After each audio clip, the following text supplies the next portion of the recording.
আপনার মেয়ের হাজবেন্ড একজন পেশাগত জেলে ছিল। তো আপনার এই যে বিলের সাইডে যে গাঙ্গের সাথে কানেক্টেড থাকে, চিকন গাং, এটার মাঝখানে যে খরজল পাতে, তো মূলত ওই খরজল পেতে উনি জীবনযাপন করতেন। তো হঠাৎ করে একদিন ওনার মরদেহ আপনার যে যে খড়টা ছিল, খড়ের ওপর তো টং থাকে, মানে রাত্রে ঘুমানোর জন্য মাছ চেক দেয়। তো এই খড়ের মানে নিচে পানির মধ্যে বাইসা রয়েছে ওর মরদেহ। আপনার চোখগুলা নাই, জিভগুলা ভারী আছে, আর পুরো শরীরে আঁচড়ের দাগ। তো এই দৃশ্যটা দেখে গ্রামের সবাই অনেক মানে ভয়ে কাতরাইছে, কান্নাকাটি করছে। লোকটা অনেক ভালো ছিল, ওনার পেশা ছিল মাছ ধরে জীবনযাপন করা আর কি, পরিবারকে সাথে নিয়ে। তো আপনার উনি মরে যাওয়ার পর ও ওর ওয়াইফের একটা আপনার ছেলে ছিল 7 কি 8 বছরের। তোর ওয়াইফ তো এখন সংসার চালানোর জন্য কোনো ওয়ে নাই, যেহেতু একজন জেলে ছিল, ওরকম আর্থিক অবস্থা ভালো ছিল না, ওরকম ওয়ে নাই। তো উনি বাধ্য হয়ে আপনার ওই ওনার হাজব্যান্ড যেই খরা জলে মানে মাছ ধরতো রাতে, উনি ওইটার মধ্যে আপনার মানে থাকার সিদ্ধান্ত নেয় আর কি। উনি মাছ ধরার সিদ্ধান্ত নেয়। তো ওনাকে আর কেউ বাধা দেয় না, কারণ যেহেতু একটা ছেলে আছে, ওকে নিয়ে তো ওর জীবনযাপন করতে হবে। তো আপনার একটা সময় উনি মানে প্রায় সময় দেখে যে ওনার হাজব্যান্ড মানে খরজালটা হচ্ছে আপনার এমন মানে ধরেন আপনি এদিক দিয়ে একটা পার, এদিক দিয়ে পার, মাঝখান দিয়ে খালটা গেছে, এই খালের মাঝখানে হচ্ছে খরজালটা। আপনারা খরজাল চিনেন কি না জানি না, তো যারা চিনেন তারা বুঝবেন জিনিসটা। তো এই খালের যে দুই পাশের মাঝখানে খরজালটা, আর এর উপরে হচ্ছে আপনার পানির উপর হচ্ছে টংটা। তো উনি ওই জায়গার মধ্যে ঘুমায়। তো যেহেতু মহিলা মানুষ, তো একটু ভয় করবো, এটা স্বাভাবিক। আবার এক হচ্ছে আপনার তেমন বয়স হয় নাই। তো গ্রামের সবাই সাপোর্ট করছে, যেহেতু ওনার হাজব্যান্ড নাই, তো সবার সহযোগিতায় মানে মহিলা এখানে আসছে, মানে সবাই সাপোর্ট করছে, যেহেতু তোমার হাজব্যান্ড নেই, তো তুমি এখানে এটা দিয়ে জীবনযাপন করতে পারো, আমরা যে চেয়ারম্যান এলাকার যে মেম্বার আছে, আমরা যতটুকু পারি সহযোগিতা করব তোমাকে। তো মহিলা একটা পর্যায়ে রাজি হয়েছে, বাধ্য হয়ে এখানে আসছে।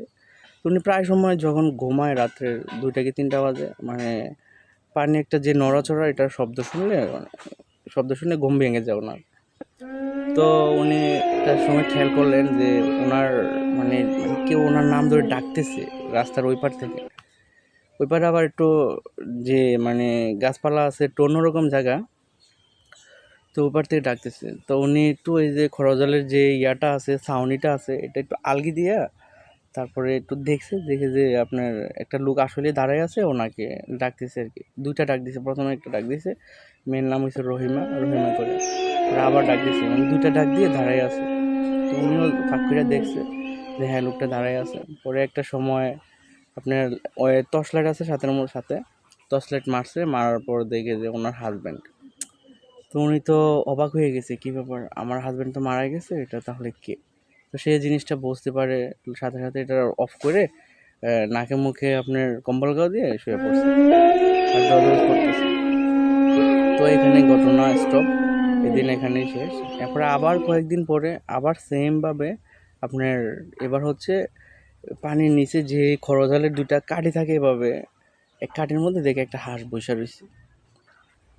তো উনি ভাবতেছে যে এখানে হাঁস তো আসার প্রশ্নই আসে না, কারণ ঘরবাড়ি তো অনেক দূরে, আর এখানে তেমন মানুষ হাঁস মুরগি পালন করে না, কারণ আর্থিক অবস্থা সবারই ভালো থাকার কারণে আপনার হাঁস মুরগি কেউ ইয়া করে না, মানে ওই মহিলা পালে আর কি। তো ওনার হাঁস তো উনি নিজে খোয়ারের মধ্যে রেখে আসছে এখানে আসার। তো উনি কী করছে, সে হাঁসটাকে মানে ভাবছে হয়তো বা কোথাও থেকে সুইটা আসছে, পরিকল্পনা করছে যে হাঁসটাকে ধইরা মানে জবে করে খাবে আর কি। তো সেই জন্য হাঁসটাকে গিয়া মানে ধরছে। ধরার পর ওখানে আবার যেহেতু মাছ ধরে, এখানে চাকু টাকু থাকবে, এটা স্বাভাবিক, সময় কাজে লাগে। তো ওইটা দিয়ে আবার জবে করছে। তো করার পরে তো উনি মানে যেই ভাবনা সেই কাজ। হ্যাঁ, তারপরে এটার মানে যে পশমগুলো আছে চুলা ফালাই এখানেই কমপ্লিট করে বাড়ি নিয়ে গেছে, নিয়ে একটা পর মানে চুলার মধ্যে রান্না করে খেয়ে ফেলছে। খেয়ে ফেলার পর মানে হঠাৎ করে অসুস্থ হয়ে পড়ছে, যেমন আপনার মানে খুব বাজেভাবে অবস্থা হয়ে গেছে। যেমন উনি খালি কাঁচা মাংস খেতে চায়। ওই যে আপনার ওনার খোয়ার ছিল, এই খোয়ার থেকে আপনার একের পর এক একটা হাঁস ধরে উনি চিবাইয়ে খাওয়ানো শুরু করছে কাঁচা মাংস, রক্ত। তো সবাই তো দেখা মানে খুবই অবাক, মানে কী ব্যাপার, হঠাৎ করে বেরিয়ে এরকম করতেছে হ্যান ত্যান। তো হুজুরের না আপনার হুজুরের কাছে নিয়েছে, হুজুরও দেখা কয় না না এটা আমার দ্বারা সম্ভব না, এটা মানে খুবই বাজেভাবে হয়ে ফেসে গেছে এক জায়গায়, এখানে আর সম্ভব না, এখান থেকে অন্য কোথাও দেখতে পাবো। তো যেহেতু মহিলার হাজব্যান্ড মারা গেছে, আর ওনার বাড়ির মানে ওনার যে বাড়িতে যে বাবা মা আছে, ভাই আছে, ওরা ওকে নিয়ে গেছে এখান থেকে, মানে এরকম পরিস্থিতি দেখে নিয়ে যাওয়ার পর ওখানে আপনার ভালো হুজুর দেখাইছে একজন, দেখানোর পর হুজুরও বলতেছে কয় এটা তো অনেক বাজেভাবে ফেসে গেছে, হুজুরও সেম কথা বলতেছে এটা আমার দ্বারা সম্ভব না। তো একটা পর্যায়ে বাধ্য হয়ে তারা বিভিন্ন জায়গায় গিয়ে কোনো উপায় না পেয়ে মানে হাল ছাড়িয়ে দিচ্ছে। তো উনি কী করছে, ওনাকে ওনার বাবার বাড়িতে উনি বাবার বাড়িতে যাওয়ার পর, যেখানে সবসময় এই জিনিসটা আসে না অথবা এরকম খারাপ ব্যবহার করে না, হঠাৎ করে এরকম হয়ে যায়। তো রাতের 2টা কি 3টা বাজে আপনার মহিলায় এদিক সেদিক চলে যায়, মানে কেউ দেখতে পায় না। তো সকালে সবাই কান্নাকাটি শুরু করে দেয় যে আমার এই মুরগিতে হাঁস নাই, এখানে আপনার গরু মানে সরি ছাগল না মানে মৃত অবস্থা পাওয়া গেছে, মনে হয় যে কেউ রক্তগুলা চুষে খাই নিছে। তো এরকম অহরহ ঘটনা ঘটতে থাকে। তো গ্রামবাসী জিনিসটা বুঝে যায় যে এই মহিলা আসার পর থেকে এই কাহিনী করতেছে। তো একটা পর্যায়ে সবাই বুঝে যাওয়ার পর ওদের বাড়িতে আসে, আসার পর তো ওরাও বিষয়টা খুইলা বলে। তো কী করে, এখন তো মানুষ, হাঁস মুরগির জন্য তো আর ওকে মেরে ফেলা যাবে না। তো সবাই বলতেছে ওকে অন্য শিকল দিয়ে বেঁধে তারপরে অন্যভাবে ট্রিটমেন্ট করার, নাই তো বাইদা রাখেন। তো যেই কাজ এইভাবে বাইদা রাখছে, আপনার যে ঘরের যে পালা, একদিন দেখেছি আপনার ঘরের পালা থেকে পালা ভেঙে বের হয়ে গেছে, মানে কোনোভাবে ঘরের মধ্যে ওকে আটকানো যাইতেছে না। তো একটা পর্যায়ে বাধ্য হয়ে ওদের যে বাড়ির সামনে গাছ আছে, গাছটার মধ্যে রাতে মানে সবসময় বাইদা রাখতো শিকল দিয়ে। তো সবাই ঘুমাইতো। তো রাত হলে মানে অনেক দফাদফি, মানে চারটে করতো, তো তারা কেউ ভয়ে বের হইতো না। মানে মহিলা এক পর্যায়ে এরকম পর্যায়ে চলে গেছে, কিন্তু মানুষকেও কখনো ক্ষতি করতো না। এই ধরেন হাঁস মুরগি এটা সেটা এগুলা নিয়ে মানে একটু করতো আর কি। তো একটা পর্যায়ে দেখে একটু পরিবর্তন আসছে, মহিলা চুপচাপ হয়ে গেছে। তো তারা চিন্তা ভাবনা করলো যেহেতু একটু স্বাভাবিক হয়েছে, আমরা ছাড়া দিলে দেখেছি একটু সুস্থ হবে আস্তে আস্তে। তো ঠিক আছে, হ্যাঁ ছাড়া দেওয়ার পর মহিলা একটু সুস্থভাবে চলাফেরা করতেছে, আর কোথাও কোনো কিছু হচ্ছে না। হঠাৎ করে আবার শুরু হয়েছে আবার আরেক কাহিনী, মানে আগের মতো এই হাঁস মুরগি এটা সেটা নাই। তো পরে একটা পর্যায়ে গ্রামের মানুষ সবাই একসাথে হইয়া আপনার মহিলার কাছে একটা মুরগি দিছে, এই যে আমি দেখাচ্ছি প্র্যাকটিক্যালি, সেই ভিডিও করে রাখছে। তো যে আমার কাছে ঘটনা পাঠাইছে ওই ভিডিওর প্রমাণ সহ দিছে আমার কাছে। তো মুরগি এনে দিছে, মহিলা সাথে সাথে মুরগিটা হাতে নিয়ে আপনার মুখে গলার মধ্যে কামড় দিয়ে চিবাই রক্ত খাওয়া শুরু করছে, মাংস খাওয়া শুরু করছে, কাঁচা মুরগি। তো প্র্যাকটিক্যালি সবাই তো দেখে এটা মানে খুবই অবাক, কারণ এতদিন তো দেখছে হয়তো বা দূর মানে আইডিয়া করে নিছে, এখন বাস্তবে সবাই দেখতেছে যে কীভাবে রাক্ষসের মতো কীভাবে খাচ্ছে। তো আপনারাও দেখেন, আপনাদের কাছে পাঠাচ্ছি ভিডিওটা, দিচ্ছে এখানে। তো একটা পর্যায়ে অতিষ্ঠ হইয়া গ্রামের মানুষ কয় না না এই মহিলাকে এখানে রাখা যাবে না, রাখলে আমাদের যে কোনো সময় যে কোনো কিছু হয়ে যেতে পারে। তো একটা সময় বাধ্য হইয়া ওনাকে মানে আপনার এই যে মানে এই যে মেন্টাল আছে না, ওখানে দিয়ে আসছে। তো অনেকে না করছে, মহিলারা তো খারাপ কিছু আচরণ করছে, আপনারা কেন মেন্টাল কাছে দিতেছে। তো ওখানে দিয়েছে, যাওয়ার পর ওখানে আরও খারাপ কিছু শুরু করছে, যারা মানুষ আছে তাদেরকে কামড় দেয় হ্যান তেন। একটা পর্যায়ে ওখান থেকে ওকে রিলিজ করে দিছে, রিলিজ করে দেওয়ার পর মায়াকে আবার আনছে, আনার পর তারপরে এর কয়েকদিন পরে ওকে মৃত অবস্থা ওদের পুকুর পাড় পাওয়া গেছে, মানে খুবই বাজে অবস্থা পাওয়া গেছে। মানে ভিডিও টিডিও সব এখানে আছে, আপনারা দেখেন, চাইলে দেখতে পারেন। তো এই ছিল ঘটনা, আপনাকে অনেক অনেক ধন্যবাদ প্রমাণসহ এভাবে ঘটনাটা আমার কাছে পাঠানোর জন্য। আশা করি শ্রোতা আপনারা অনেক মজা পাবেন এই ঘটনাটা দেখে। তো আমি চলে যাই এখন পরের ঘটনায়। এখন যে ঘটনাটি বলছি যে একটা হুজুরের ঘটনা। হুজুরটা হচ্ছে আপনার মানুষকে চিকিৎসা দিয়ে থাকেন, যাদেরকে জিন বা পরি এগুলো আছর করে থাকে, তো তাদেরকে চিকিৎসা দিয়ে থাকেন কোরআনের মাধ্যমে। তো এরকম অহরহ করে থাকেন, ওদের সাথে অনেক ঘটনাই আছে। এর মধ্যে আপনার এখন যে ঘটনাটি বলতেছি, এই ঘটনাটি একদিন হঠাৎ করে রাতে 12টাতে হুজুরের কাছে ফোন আসে, রাতে 12টার দিকে। তো হুজুর বলতেছে এত রাতে তো আমি যাই না কোথাও। তো সেটা বলতেছে যে খুবই সিরিয়াস, অবশ্যই আপনি আসতে হবে, না হয় আপনার অনেক বড় ক্ষতি হয়ে যেতে পারে, কারণ উনি মানে খুব বাজেভাবে অবস্থা করতেছে এখানে। তো একটা পর্যায়ে হুজুর না চাইতো মানে বাধ্য হইয়া বের হলো যাওয়ার জন্য ওখানে। তো হুজুর যখন আপনার যাইতেছে মানে রাস্তা প্রায় 10 মিনিট থেকে 15 মিনিটের রাস্তা, হাঁটতেছে আপনার মাঝখানে যাওয়ার সময় আপনার কবরস্থান, এটা আশেপাশে অনেকগুলো তাল গাছ আছে, এগুলো সামনে পড়ে যাইতে লইলে।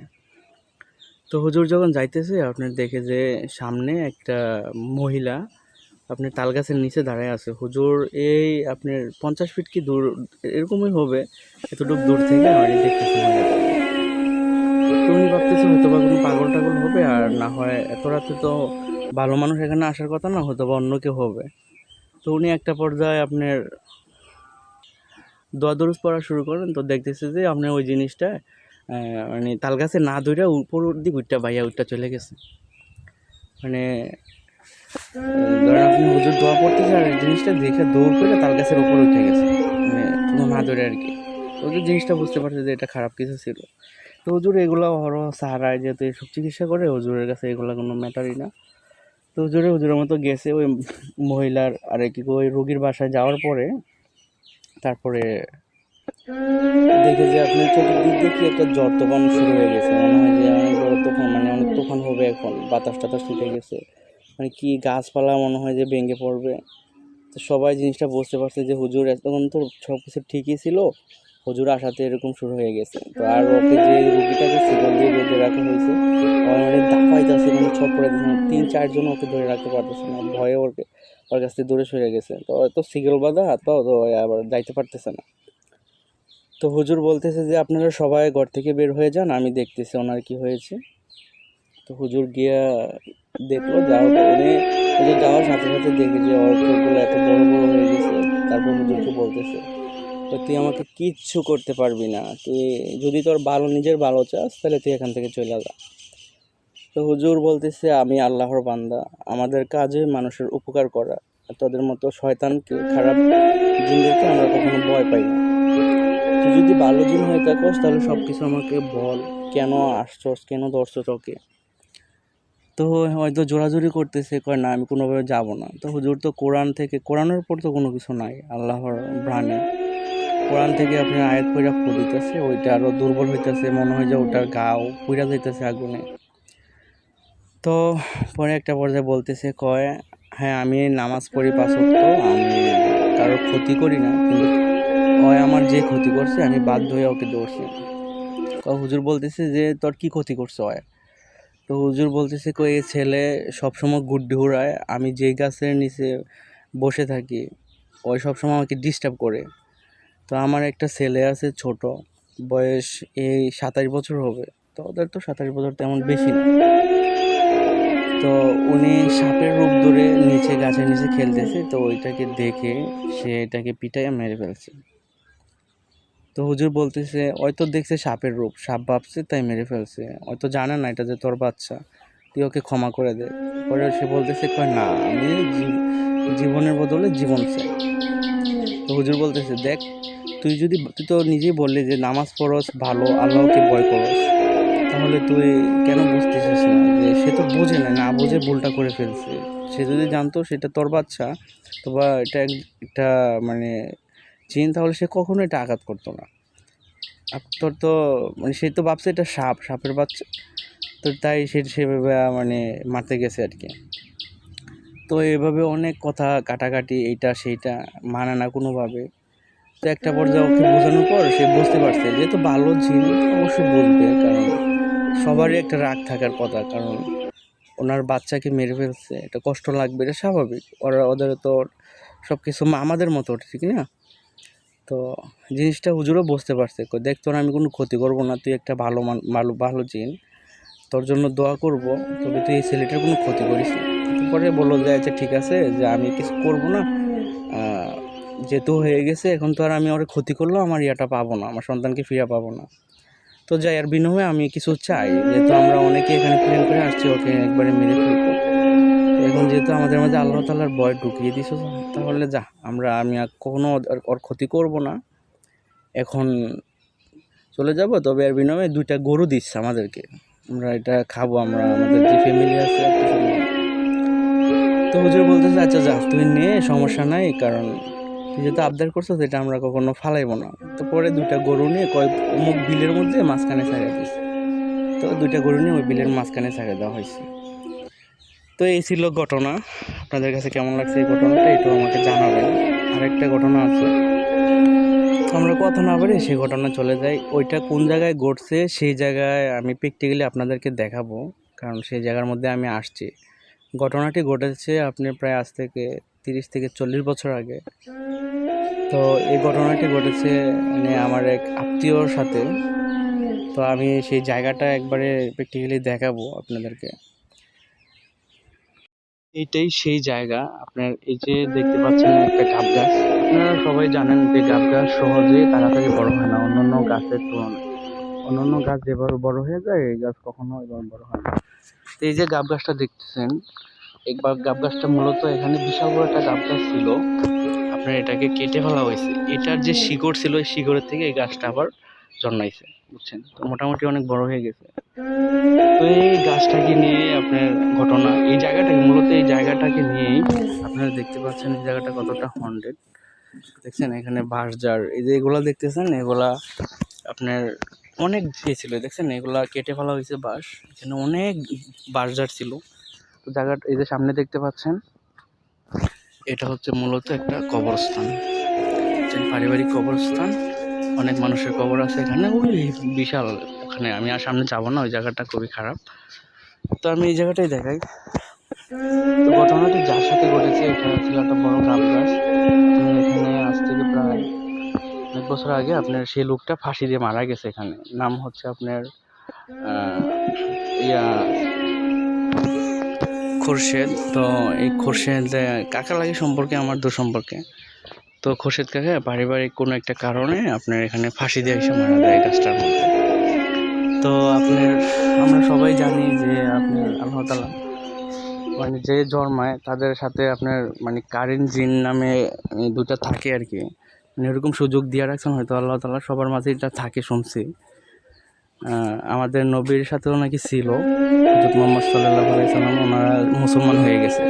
তো সবার সাথেই থাকে শুনছি, এগুলা জানি না আল্লাহ তাআলা মানে কতটা সত্য, যেহেতু আমাদের নবীর সাথে ছিল ওইরকমভাবে শুনছি, তাহলে অবশ্যই এটা সত্যি হবে। তো ওর সাথে যে কারেন্ট জিনগুলো এগুলা আপনার হয়তোবা খারাপ ছিল। তো এখান দিয়ে মানুষ আইতে যেতে গেলে, এটা ওই যে সামনে দেখতেছেন এটা মূলত একটা রাস্তা। তো এখান দিয়ে মানুষ আইতে যেতে গেলে ওনার রূপ ধারণ করে ওনার সামনে আইসা আপনার ওনার সাথে চলাফেরা করে আর কি, যেমন হাঁটাহাঁটি করে। তো আমার এক কাকা ঢাকা থেকে আসছে, তো দেখে যে ওনার না মানে আগে তো মনে করেন মোবাইল ছিল না যে মানুষ খোঁজখবর পাইব বা ওরকম, মানে মোবাইল ছিল না। তো আপনারা মনে করেন কোনো কিছু হইলে তো এখন যে কোনো জায়গায় বিদেশে চলে যাবে, না দিলে পাইতো না খবর, চিঠির মাধ্যমে পাইতো। তো এই যে উনি ফাঁসি দিয়ে মারা গেছে এটা কেউ জানতো না। মারার পর হ্যাঁ নিজে আবার মানে দাফন টাফন হয়ে গেছে আর কি। তো উনি ঢাকা থেকে আসছে, আসার পর দেখে যে আপনার ওই যে চকটা দেখতেছেন, এই যে দেখেন আমি আপনাদেরকে, এই চকের মাঝখান দিয়ে আসতেছে বাড়িতে। ওই যে এখানে যে কোনাটা দেখছেন ওখানে ওটা নিয়ে অনেক ঘটনা আছে, এটাও খুবই খারাপ। গাছপালা দেখছেন কেমন। তো ওই কোনা দিয়ে আসতেছে রাস্তা, তো সামনে দেখে খুরশিদ মিয়া দাঁড়ায় আছে। তো খুরশিদ মিয়ারে বলতেছে কি ব্যাপার তুমি এখানে দাঁড়ায় আসো, চলো বাড়ি যাই। তো ওনার সাথে আবার মিষ্টি ছিল, কলা ছিল, দই ছিল। তো খুরশিদ মিয়া কোনো কথা না বাড়ে আঙ্গুলের মধ্যে ধরছে, হ্যাঁ মানে সরি কাকায় আঙ্গুলটার মধ্যে ধরছে খুরশিদ মিয়া। তো লোকে লোকে হাঁটতেছে, একটা পর্যায়ে খুরশিদ মিয়া আঙ্গুলটাকে ছাড়াই দিছে জারি দিয়ে। তো ছাড়াই দেওয়ার পরে দেখে যে আপনার হাঁটতেছে সাথে সাথে। তো পরে একটা পর্যায়ে দেখে খুরশিদ মিয়া আগে হাঁটতে যাইতেছে, কোনো কথাবার্তা বলতেছে না, হ্যাঁ একাই সব কিছু বলতেছে। তো পরে কাকা একটা পর্যায়ে খেয়াল করলো যে হাঁটতেছে যে ওনার পাও নিচে লাগতেছে না, বাট ওপর দিয়ে হাঁটতে যাইতেছে, কিন্তু কাকা যেভাবে হাঁটতেছে মাটিতে এভাবে হাঁটে না, বুঝছেন। তো মানে উনি হাওয়াতে পয়সা চলে যায়। তো এটা তো দেখে উনি তো সামনে, তো ওনারে করসকাইটা জোরে দৌড় মারে। তো একটা পর্যায়ে বাড়িতে সেন্সেস হয়ে যায়, পরে জানতে পারে যে উনি তো মারা গেছে। ওনার বাড়ি একটু দূরে আর কি, তো এটা বাড়িতে হলে না চিঠির মাধ্যমে পাই গেলে বা নিকিটে আপতে হইলে, যেহেতু একটু দূর সম্পর্কে তাই পাই না আর কি খবর। তো জানতে পারার পর মানে সবাই দোয়া দোষ করে মানে এটা এখানেই শেষ, আর কোনো ইয়ে হয় নাই। তো মূলত এখানে এসে ফাঁসি দিয়েছে, ঠিক আছে। তো এখানটা হচ্ছে আপনার একটা পুকুর পাড়ের রাস্তা, এখান দিয়ে মানুষ অনেকেই মাছ ধরে, ওখানে নৌকা রাখে, ও নৌকা দিয়ে আপনার মনে করেন জাল চাইতো বা এটা চাইতো যায় আর কি। তো এখান দিয়ে যাইতে হয় বাধ্য, আর অন্য কোনো রাস্তা নাই, বাধ্য এখান দিয়ে যাইতে হয়। তো এই যে জায়গাটা দেখছেন, এটা মূলত একটা বাঁশঝাড়। তো যার সাথে ঘটনাটা ঘটছে আজ থেকে 20-25 বছর আগে, যাকে নিয়ে বলতেছি, উনি দেখে যে আপনার তখন তো আরও বাঁশ ছিল, 2টা বাঁশ এভাবে মানে পড়ে রয়েছে রাস্তার মাঝে, যে বাঁশগুলো দেখতেছেন না, এভাবে রাস্তার মাঝে পড়ে আছে। তো উনি আপনার বলতেছে কি ব্যাপার, বাতাস নাই, কোনো কিছু নাই, এই বাঁশগুলো কেন পড়ে আছে। তো পরে একটা পর্যায়ে ডেইয়া গেছে বাসটা, তো ডেইয়া যাওয়াতে ওনার সমস্যা শুরু হয়ে গেছে। সামনে যাওয়াতে দেখে যে আপনার, আমি আর বলবো না কারণ যে জায়গাতে আছে আমার সম্ভব না এগুলা একাই থেকে এখানে বলা, জাস্ট আমি একটু ছোঁয়া দিয়ে যাইতে গেছি। তবে আপনারা যদি শুনতে ইচ্ছুক হন, আমি সাথে কাউকে নিয়ে এসে আমি ডাইরেক্ট লোকেশন অনুযায়ী দেখাবো। সামনে কবরস্থান আছে, খুবই হন্টেড জায়গা, খুবই বাজে। তো ওনার পরে মানে জাল চাওয়া যাওয়ার পর ওনাকে অনেক চুপাইছে, মারধর করছে, মানে অনেক বাজে অবস্থা করে বলছে আসলে মাসলে। তারপরে একটা পর্যায়ে সে মারা গেছে। তো আমি শর্টকাট নিয়ে আসলাম ঘটনাটা, কারণ এখানে আমার খুবই ভয় লাগতেছে। জায়গাটা আপনারা দেখতে পাচ্ছেন কতটা হন্টেড, কতটা খারাপ। তো আমি সিম্পলি বইলা চলে গেলাম। আপনারা যদি এরকম ঘটনা শুনতে ইচ্ছুক হন বা হ্যাঁ পুরো ঘটনা জানতে চান, অনেক ঘটনা আছে এখানে, যেহেতু ফাঁসি দেওয়া আছে, এখানে মানুষ আসা যাওয়া করে মাঝে মধ্যে মাছ ধরার জন্য। তো অবশ্যই আমাকে জানাবেন কমেন্ট করে যে ভাই আমি এটা শুনতে চাই এরকম ঘটনা, তাহলে আমি চেষ্টা করব সাথে কাউকে নিয়ে এসে আমি পুরো ঘটনা, পুরো লোকেশন, কোথায় কী ঘটছে একেবারে প্র্যাকটিক্যালি দেখানোর জন্য। তো আজকের মতো আমি বিদায় নিলাম, আল্লাহ হাফেজ।